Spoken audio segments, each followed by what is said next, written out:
خوش آمدید خواتین و حضرات، رحمت رمضان کی خصوصی براہ راست نشریات میں افطار کے موقع پہ ایک بار پھر میں آپ کو دل کی گہرائیوں سے خوش آمدید بھی کہتا ہوں اور آپ سے گزارش بھی کروں گا کہ انتہائی اہم ترین گفتگو ہو رہی ہے، کوشش کیجئے کہ ہمارے ساتھ جڑے رہیں تاکہ وہ جو رشتوں کی اور تعلق کی جو ایک حلاوتیں ہیں وہ آپ بھی اپنے قلب کے اندر محسوس کرتے رہیں۔ مفتی صاحب، بات ہو رہی تھی احادیث مبارکہ کے حوالے سے، بتائیے ذرا رشتوں کا تقدس، رشتوں کا احترام۔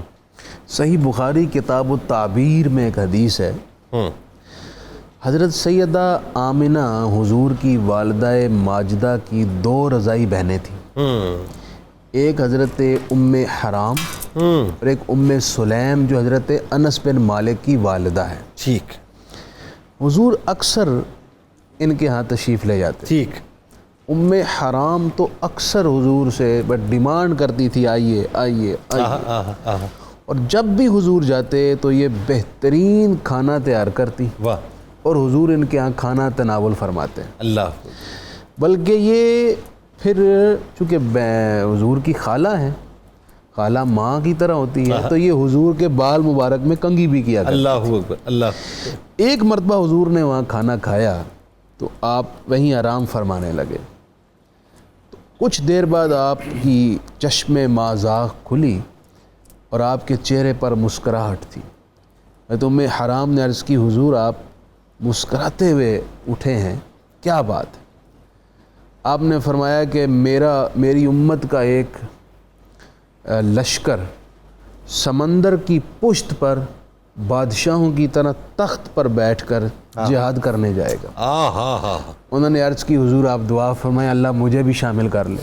سبحان اللہ۔ سرکار کریم علیہ السلام نے دعا فرمائی، اے اللہ ام حرام کو بھی شامل کر لے۔ اللہ اکبر۔ پھر حضور وہاں گفت و شنید فرماتے رہے، کچھ دیر بعد آپ پھر لیٹ گئے، آپ دوبارہ مسکراتے ہوئے اٹھے۔ انہوں نے عرض کی، حضور کیا بات ہے؟ اب کیا بات ہے؟ سرکار نے ارشاد فرمایا کہ میری امت کا ایک لشکر جہاد کے لیے روانہ ہوگا اور فتح پائے گا۔ پھر عرض کی، حضور دعا کریں میں بھی شامل ہو جاؤں۔ آپ نے فرمایا کہ آپ پہلے والے لشکر میں شامل ہوں۔ پہلے والے شامل ہو چکی ہیں، پیشین گوئی بھی فرمائی اور یقینی بات بھی بتائی۔ اللہ اکبر۔ اور پھر حضرت ام حرام حضرت امیر معاویہ رضی اللہ تعالیٰ عنہ کے دور میں جو پہلا بحری بیڑا روانہ ہوا تھا اس میں شامل ہوئیں، اور پھر وہیں آپ کی شہادت بھی ہوئی۔ اللہ اکبر۔ اب اس ساری حدیث میں بتانا آپ کو یہ چاہ رہا ہوں کہ دیکھیں رضائی خالہ ہیں، لیکن میرے آقا صلی اللہ علیہ وسلم کی شفقت، آپ کی عنایات، آپ کے حسن سلوک سے محروم نہ رہیں۔ ٹھیک، بالکل حضور کثرت سے جاتے، وہ خدمت کا شرف پاتی، اور حضور نے ان کو کیسا شرف بخشا، ایسی دعا فرمائی کہ اتنے بڑے لشکر اسلامی میں انہیں شہادت کا حاصل ہوا۔ یہ ڈاکٹر صاحب یہ جو رضائی خالہ کی بات ہوئی ہے، ہمارے یہاں میں نے جیسے ابتدا میں ایک بات کہی تھی کہ ہمارے یہاں خالہ اماں کیا کیا پکارا کرتے تھے، خالہ کو ماں کا درجہ دیا کرتے تھے۔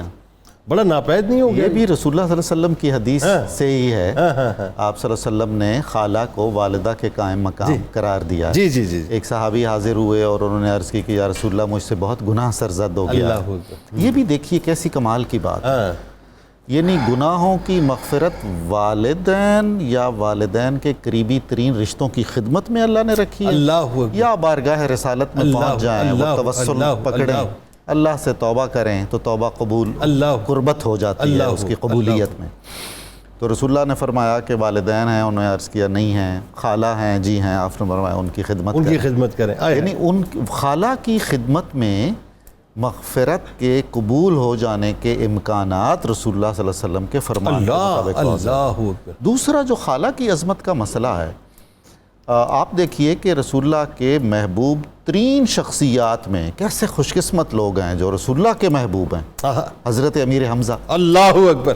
اب حضرت امیر حمزہ کی شہادت کے بعد ان کی صاحبزادی کی کفالت کا مسئلہ تھا، اس میں آپ دیکھیے ایک طرف علی شیر خدا خواہش مند ہیں کہ وہ کفیل ہوں، رسول اللہ صلی اللہ علیہ وسلم خود وارث ہیں ایک اعتبار سے، حضرت جعفر تیار ہیں، اور ایک اور صحابی شاید حضرت زید بن حارثہ۔ جی جی۔ تو رسول اللہ صلی اللہ علیہ وسلم نے سب کی وہ درخواستیں سنی اور ہر ایک کی حوصلہ افزائی کے لیے بہت خوبصورت بات کی، مگر جو فیصلہ فرمایا کہ اس کی کفالت کرے گی اس کی خالہ، جو ماں کے برابر ہے۔ اچھا یہ رشتے جناب آپ جس طرف اشارہ کر رہے ہیں وہ بڑا ہی اہم اور معنی خیز ہے. ہماری جنریشن نے ان رشتوں کا تقدس اور اس کی گہری وابستگی اور اس کے نتائج بہت دیکھے ہیں. واہ بہت غیر معمولیات. واہ. میری ماشاءاللہ 2 پھوپھیاں ہیں, دونوں حیات ہیں. ماشاءاللہ. بڑی پھوپھی وہ 80+ ہیں, ماشاءاللہ. چشتی ہیں مگر قادری مشرب کا غلبہ ان کا. ہاں اچھا کیا بات, یعنی جلالت ساتھ ساتھ. ہاں جی, اور مطلب بس آتی ہیں مدینہ منورہ سے اور پھر جانے کے لیے آتی ہیں. اچھا ماشاءاللہ کے لیے. ماشاءاللہ ماشاءاللہ. اچھا جناب, آج کے دن تک میری عمر اب 56 ہے. آج کے دن تک عمر چھپا رہے ہیں ڈاکٹر صاحب. آج کے دن تک ایسا نہیں ہوا کہ انہوں نے ملاقات ہوئی ہو اور مجھے کچھ عطا نہ کیا ہو تحفہ. یہ محبت نہیں ملتی ہے. اب اس وقت وہ خاندان کی سب سے بڑی بھی ہیں. اور اسی طرح ماموں, اچھا ماموں کی محبت ڈالتی ہے ماں بچوں کے دل میں. جبھی تو وہ 2 مرتبہ ماں ہیں. 2 مرتبہ ماں ہے. جی بالکل ایگزیکٹلی ایسا ہی ہے. یعنی ماں کو اپنا بھائی بہت پیارا لگتا ہے. چنانچہ آپ دیکھیے کہ چندہ ماموں کہا جاتا ہے. چندہ ماموں کہا جاتا تھا, بالکل ٹھیک. جی ہاں. تو اور ماموں بھی سچ پوچھئے تو جتنی شفقت رہی اور ہے اب بھی اس کی کوئی نظیر نہیں ملتی. بالکل ایسا. ہمارے دیہاتوں میں بہت سارا جہاں ابھی تک مشترک خاندان کا نظام باقی ہے وہاں ان رشتوں کی چاشنی موجود ہے. اب شہروں میں کئی مسائل پیدا ہو جاتے ہیں, اور جب دوریاں مختلف شہروں میں لوگ آباد ہو جائیں تو کثرت سے ملاقاتیں نہیں ہوتی. اگرچہ اب ٹیلی فون کے ذریعے اور موبائل کے ذریعے رابطہ ہو جاتا ہے, لیکن بات وہی ہے کہ دل کی قربت اور احترام اور محبت ہونی چاہیے. بالکل ٹھیک. اچھا مجھے لگتا ہے کہ شاید وہ کچھ اور باتیں بھی اس کے اندر شامل ہو گئی نا. وہ جو دوریوں کی وجوہات میں شاید وہ جو بچوں کا بڑا ہونا, آپس میں نہ بننا, پھر یہ ہے کہ وہ جو ایک بڑوں کی ڈومیننسی کو چھوٹے قبول کرتے تھے وہ قبول کرنا ختم کر دیا ہے نا. اس پہ بھی ذرا گفتگو کرتے ہیں. ڈاکٹر صاحب کوئی ٹپ تو دیجئے. نارملی لوگ ظاہر ہے چونکہ رت جگت بہت ہوتی ہے, وہ جو بات ہم کر رہے تھے, اور نیند جو ہے وہ کم رہتی ہے تو آنکھوں کے نیچے لوگوں کے ہلکے پڑ جاتے ہیں. ایسا ہے کہ جیسے آنکھیں سوج بھی جاتی ہیں, اور مطلب وہ سوتی ہوئی اور جاگتی ہوئی آنکھیں ہوتی ہیں. تو کیا کیا جائے, بتائیے ذرا. دیکھیں بہترین ٹپ تو یہی ہے کہ کیونکہ ہم نے پانی سے شروع کیا تھا, پانی بہت اچھی اس کی ہے, لیکن بیکاز رمضان میں پاسبل نہیں ہوتا. آپ رات میں اپنی یہ روٹین بنا سکتے ہیں کہ جب بھی سونے کے لیے لیٹیں تو ایلمنڈ آئل کا یوز کریں. ایلمنڈ آئل میں نارملی ہر جگہ اویلیبل ہوتے ہیں وائٹامن ای کے کیپسول. ان کو آپ کسی بھی میڈیکل سٹور سے لے سکتے ہیں, کوئی اس میں ایسا پرابلم نہیں ہے. آپ تھوڑا سا ایلمنڈ آئل اپنی ہتھیلی پر رکھ کر اور اس میں ایک کیپسول میں کسی بھی پن سے سوراخ کر لیں.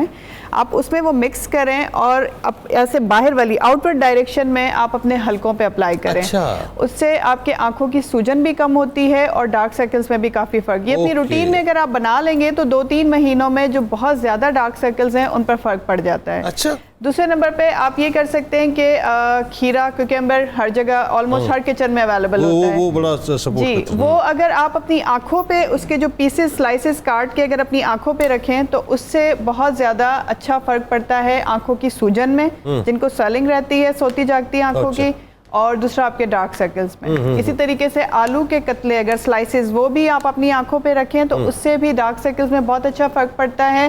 یہ بیکاز آپ نے ٹپس پوچھی ہیں تو میں میڈیسن سے ہٹ کے ٹپس بتا رہی ہوں. ایلو ویرا سے ایز سچ ڈارک سرکلز پہ کوئی فرق نہیں پڑتا, but it's good for the skin, for the hairs, دونوں کے لیے بہت اچھا ہے. اگر آپ ایلو ویرا کو اپنے بالوں میں لگائیں گے, ایلو ویرا سے آپ اپنی اسکن پر اپلائی کریں گے تو وہ اچھا ہوتا ہے. درست ہو گیا. اس کے علاوہ ٹی بیگز, گرین ٹی ہم لوگ بڑے شوق سے پیتے ہیں, بلیک ٹی اور نارمل جو ٹی ہوتی ہے وہ ٹی بیگز اگر آپ اسے فریج میں رکھ دیں تو ہم اسے اپنی آنکھوں پہ اپلائی کر سکتے ہیں. جو گرین ٹی پیتے ہیں مفتی صاحب اور میں جو گرین ٹی پیتا ہوں, ہمیں چاہیے کہ اس کے ٹی بیگز پھینکا نہ کریں. اس کو فریج میں رکھ دیں ہم ٹھنڈا کرنے کے لیے, بعد میں رات کو سوتے ہو اس کو اگر ہم آنکھوں پہ لگائیں تو اس سے ہلکے ختم ہو جاتے ہیں. اس وقت ایک مفتی شریعت ہیں اور ایک مفتی طب ہیں, تو کوئی بلیک ٹی والوں کے لیے بھی کوئی مسئلہ نکال لیجیے. بلیک ٹی کو نقصان دیکھیں ایکسس, میں نے پہلے کہا تھا ایکسس برا ہوتا ہے. بلیک ٹی کو میں بالکل اگینسٹ نہیں ہوں بلیک ٹی کے, کہ نہیں یہ مخالفت نہیں کر رہی ہیں. ہاں بلیک ٹی یہ حمایت میں کھڑی ہوئی ہے لیڈر آف دی اپوزیشن کی طرف نہیں ہے. ووٹ آپ کے حق میں, آپ پی سکتے ہیں, اس کا ہارم نہیں ہے. لیکن اگر آپ ایکسس میں پیئیں گے